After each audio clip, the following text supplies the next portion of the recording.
আসসালামু আলাইকুম, কেমন আছেন সবাই? আজ আমি যাচ্ছি বাথার উদ্দেশ্যে, কিছু কেনাকাটা করব। প্রত্যেক ফ্রাইডেতেই বাথায় যাওয়া হয়, হয় কেনাকাটা নতুবা ঘোরার উদ্দেশ্যে। কি করব, সোলাই থেকে বাথাও কাছে, আর তাছাড়া সোলাইতে ঘোরারও কোনো জায়গা নেই। বন্ধুরা কিছু মনে করবেন না, আমার ভয়েস আজকে একটু খারাপ, কারণ আমার সর্দি লেগেছে। সাথে থাকবেন প্লিজ। কথা বলতে বলতে যাচ্ছি বাথার উদ্দেশ্যে। আমাদের বাংলাদেশে একটা জিনিস, এখানে দেখা যায় যে আমরা যারা গাড়িতে যাই রাইড শেয়ারিংয়ে, দেখা যায় তারাই বেশি পরিমাণ কথাবার্তা বলি, ড্রাইভার ন্যাচারালি চুপ থাকে। কিন্তু সৌদিতেও এর বিপরীত।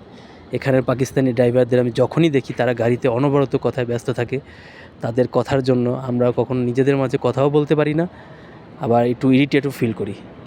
যাই হোক, চলে এসেছি কথা বলতে বলতে বাথায় এসে প্রথমেই এক ফার্মেসিতে আসলাম। ফার্মেসি থেকে কিছু ফার্স্ট এড নিয়ে এরপরে গেলাম বাথা মার্কেটের নাম আমার ঠিক খেয়াল নাই। এখানে এসেছি কিছু কেনাকাটা করব, একটা বড় লাগেজ মূল উদ্দেশ্য নেয়ার। এর মাঝে প্রচণ্ড গরমের কারণে আমার কলিগ আমাকে একটা আইসক্রিম দিল খাওয়ার জন্য।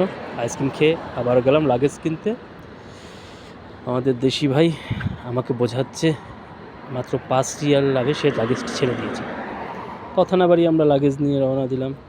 লাগেজটা নিয়ে কিছুটা মডেলিংও করলাম। এরপর উদ্দেশ্য অন্য কোথায় যাব।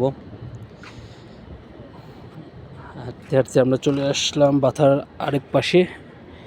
এখানে মূলত উদ্দেশ্য কাঁচা বাজারের জন্য। কাঁচা বাজার করেই বাড়ির দিকে রওনা দেব।